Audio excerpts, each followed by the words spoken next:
कर्मण्येवाधिकारस्ते मा फलेषु कदाचन मा कर्मफलहेतुर्भो मा ते संगोऽस्त्वविकर्मणि।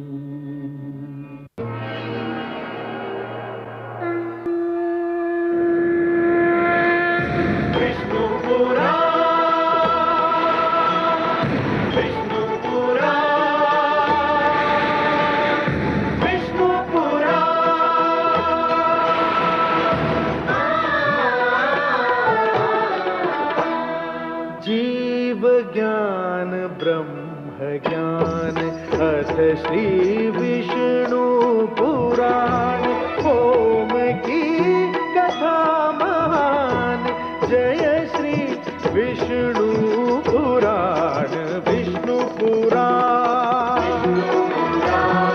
विष्णु पुराण विष्णु पुराण।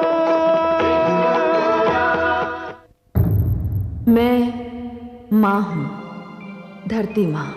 जिनके मन में कलह होता है उन्हें उजाले में भी अंधेरा ही दिखाई देता है।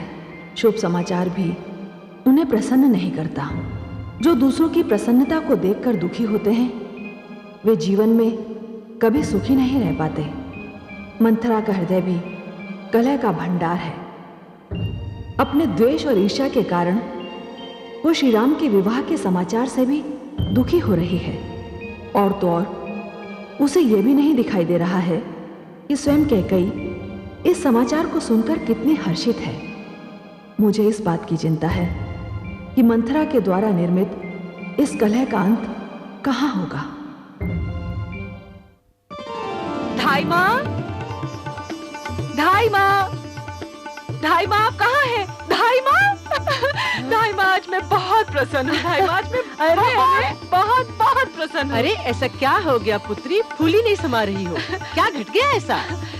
कुछ ऐसा घटा है धाई माँ जिसके कारण मेरी प्रसन्नता की कोई सीमा ही नहीं रही है। धाई माँ, आप जानती हैं हम मिथिला जा रहे हैं। मिथिला जा रहे हैं? हाँ। क्यों? क्योंकि धाई माँ वहाँ मेरे पुत्र राम और जनक दुलारी का विवाह होने वाला है। तो मैं क्या करूं? धाई माँ, मैं मिथिला जाऊंगी तो आप भी तो साथ चलेंगी ना? धाई माँ, मेरे राम का विवाह होने जा रहा है। तुम्हारे पुत्र राम का विवाह हो रहा है, मेरे पुत्र भरत का नहीं।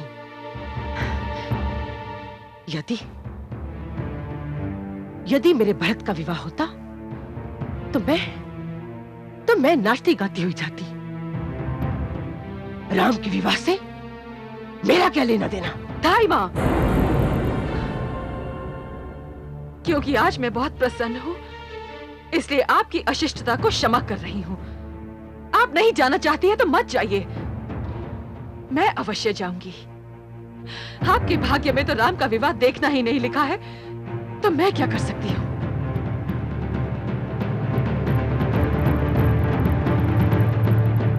मेरे भाग्य में क्या लिखा है ये तो मैं नहीं जानती, किंतु तेरे भाग्य में क्या लिखा है ये मैं भली भांति जानती हूं। राम विवाह का परिणाम तो तू देखेगी।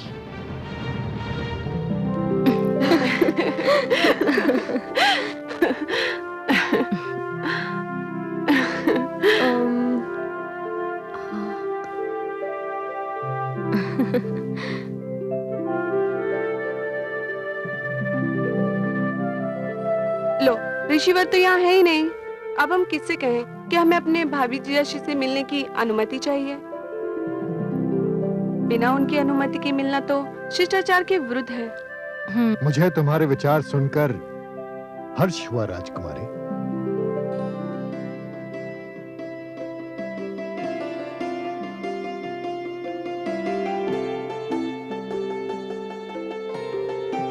आयुष्मती भव। किंतु तुम राम से क्यों मिलना चाहती हो? हम उन्हें अपनी बहन के विषय में बताना चाहते हैं गुरुदेव। राजकुमारी सीता के विषय में? जी ऋषिवर, हमारी बहन बहुत उदार स्वभाव की है। दीदी से बिछड़ने का समय निकट आ रहा है। हम श्री राम से मिलकर उनसे दीदी के विषय में बात करना चाह रही थी। दीदी स्वयं अपने विषय में किसी को कुछ नहीं बताती। तब तो तुम्हारी दीदी को भाग्य एक आदर्श पति प्रदान करने जा रहा है, क्योंकि राम में एक विशेष गुण है, वो बिना कहे ही सबके मन की बात जान लेता है। परंतु एक बात हम आपसे भी जानना चाहते हैं गुरुदेव। अवश्य। कन्या ही को अपना परिवार क्यों छोड़ना पड़ता है? इसलिए कि कन्या अपने साथ एक वंश लेकर जाती है, पति पक्ष को वंश प्रदान करती है,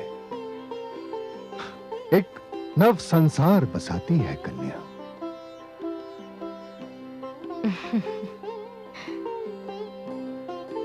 आयुष्मती भव।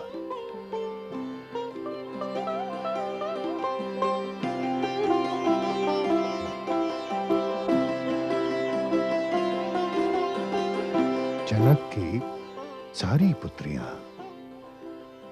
रूप, गुण, शील में श्रेष्ठ हैं।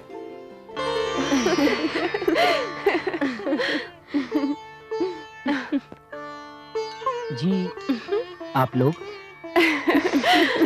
हम उनसे भेंट करने आए हैं जिन्होंने कुछ तोड़कर कुछ जोड़ लिया है। आपकी बात मेरी समझ में नहीं आई राजकुमारी। आश्चर्य है, इतनी साधारण सी बात आपकी समझ में नहीं आई राजकुमार। आपके भ्राताश्री ने शिव धनुष तोड़कर हमारी दीदी से नाता जोड़ लिया है। हम उन्हीं के दर्शन के लिए आई हैं। तब तो आप लोगों को रोकने का मेरा कोई अधिकार ही नहीं है। आप लोग भीतर जा सकते हैं। जाइए।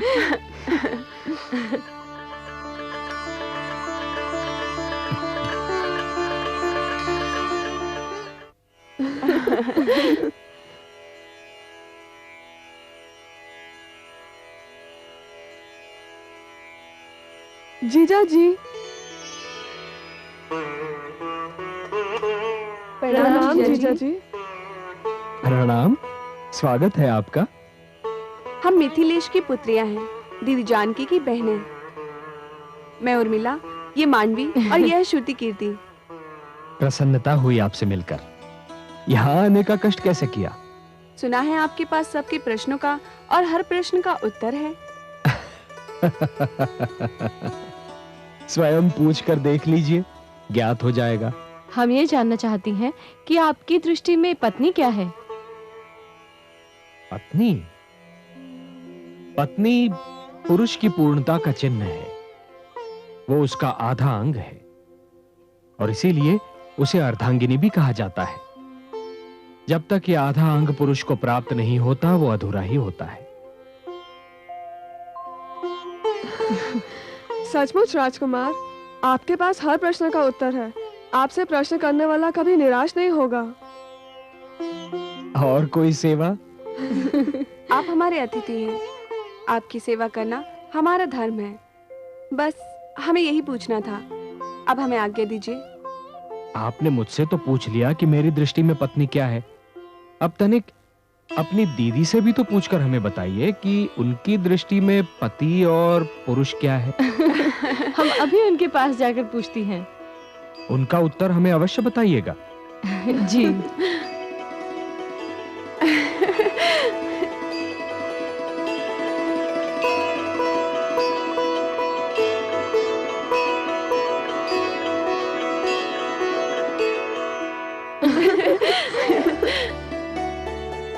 तुम्हें उनके पास इस तरह नहीं जाना चाहिए था। क्यों? हमारा उनका जीजा साली का मधुर संबंध है। हाँ, और इसी बहाने हमें यह भी पता चल गया कि श्री राम के हमारे दीदी के विषय में क्या विचार है। क्या विचार है? श्री राम के विचार हैं कि पत्नी पति को संपूर्ण करती है। वे स्वयं भी अपने आप को अभी तक अधूरा समझते हैं। आपको पाकर वह भी संपूर्ण हो जाएंगे। जीजा जी ये जानना चाहते हैं कि आपकी दृष्टि में पति का क्या स्थान है? पति स्त्री के बिना अधूरा है, किंतु नारी, उसका तो पुरुष के बिना कोई अस्तित्व ही नहीं है। नारी लता समान होती है और पुरुष एक वृक्ष समान। लता वृक्ष के सहारे के बिना कैसे रह सकती है? पुरुष वृक्ष बनकर नारी को सहारा प्रदान करता है और नारी वो लता बनकर पुरुष को शीतलता प्रदान करती है।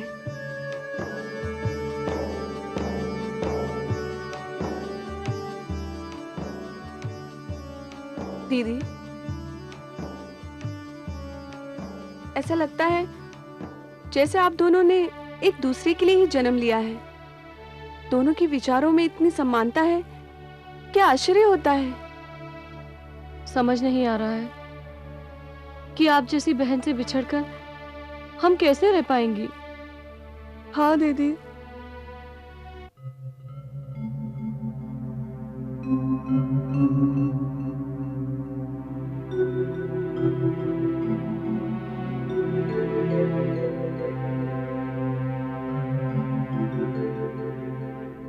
राजन, ऋषिवर आप?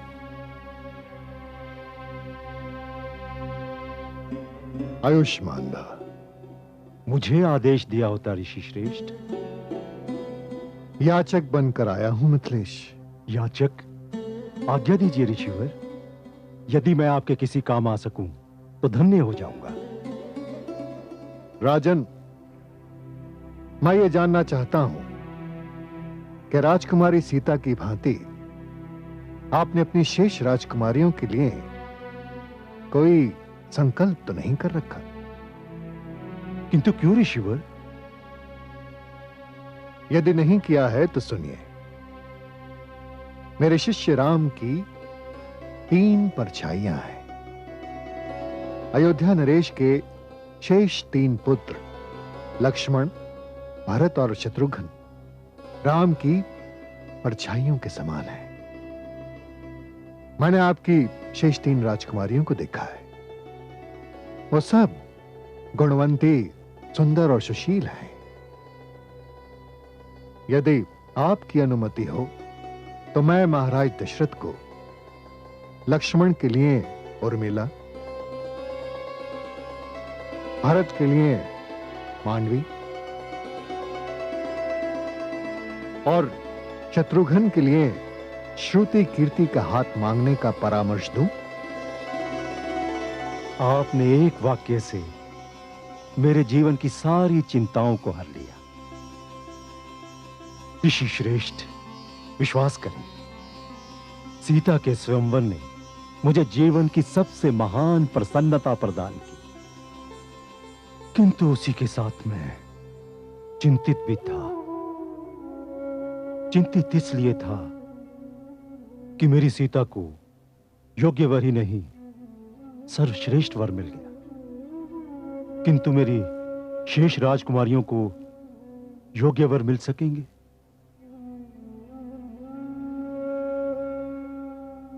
मैं इसलिए भी चिंतित था कि ये चारों बहनें कभी एक दूसरे से अलग नहीं रहीं।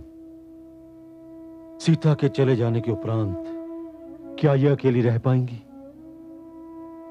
यदि अयोध्या नरेश ने आपका ये परामर्श स्वीकार कर लिया तो मैं पूर्णतः चिंता मुक्त हो जाऊंगा। महाराज की जय हो। महाराज, बारात आ चुकी है। अति उत्तम।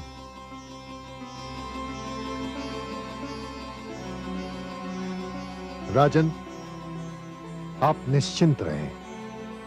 मुझे विश्वास है कि महाराज दशरथ मेरे परामर्श को अनदेखी नहीं करेंगे। आप बारात का स्वागत कीजिए। मैं राम और लक्ष्मण को सूचना देता हूं। धन्यवाद ऋषिवर। यशस्वी भव। धन्यवाद।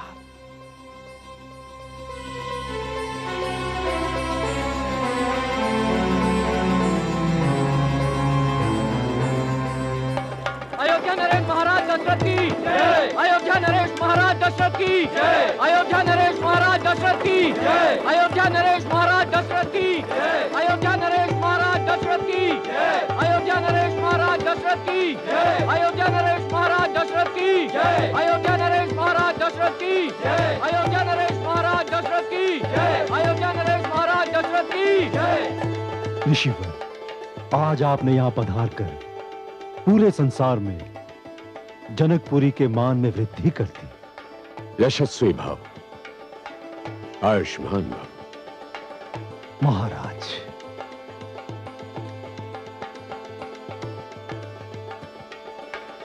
आपके दर्शन करना तो यूं भी मेरे लिए सौभाग्य था, किंतु आज की भेंट अनोखी है।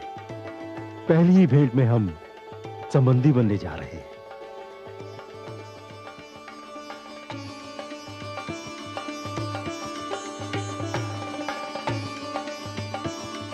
राजन, राम और लक्ष्मण से तो आप मिल ही चुके हैं। ये मेरे शेष दो पुत्र भरत और शत्रुघ्न हैं। आयुष्मान भव। आइए महाराज।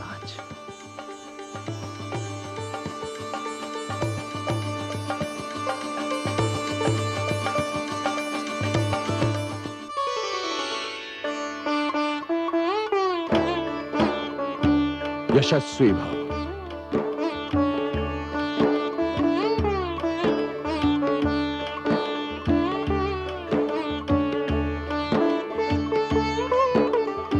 पिताश्री,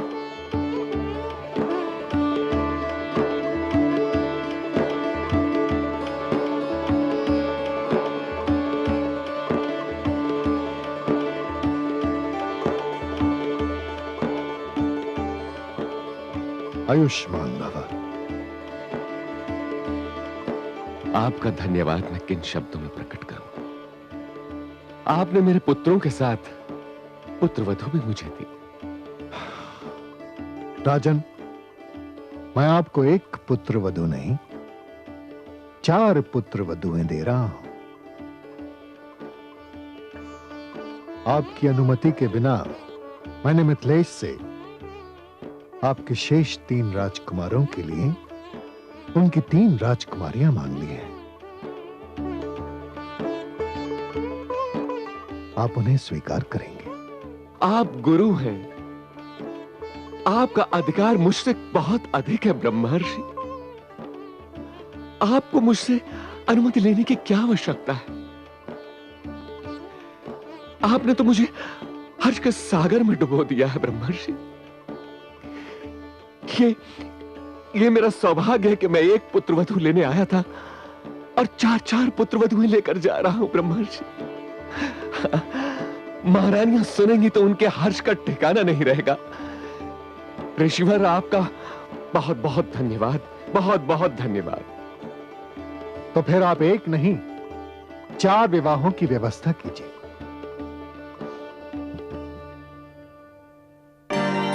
गूंज मंत्र विवाह के, गूंजे मंगल गान, जनक सुनयना मिली करे, सिय को कन्यादान।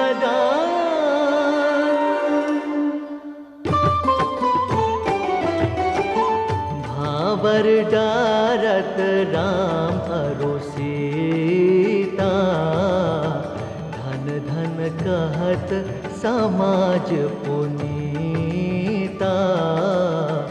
राम सिया सिर सिंदूर डारे, ऋषि मुनि मंगल मंत्र उचारे, ऋषि मुनि मंगल मंत्र उचारे।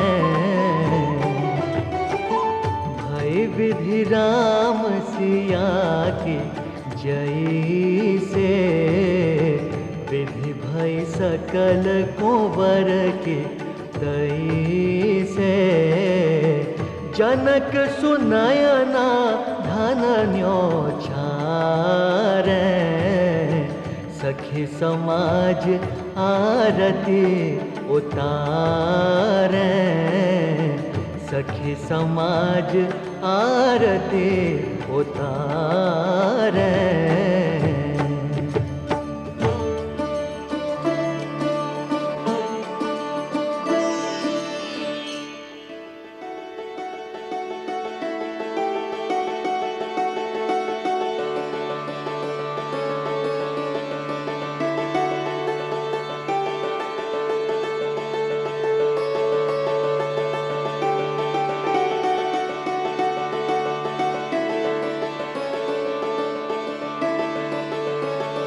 महाराज, अज्ञानता में मेरी पुत्रियों से कोई भूल हो जाए तो उन्हें क्षमा कर दीजिएगा। राजन, मैं जनकपुर से 4 पुत्र वधुएं नहीं 4 पुत्रियां लेकर जा रहा हूं। बाबुल का घर छोड़ कर चल पिया के देश, सबकी है शुभ कामना, मंगल करे गणेश। छूटे आंगन देहरी, छूटा गए परिवार, स्वागत को तैयार है एक नया संसार, एक नया संसार। जीव ज्ञान ब्रह्म ज्ञान अथ श्री विष्णु पुराण, ओम की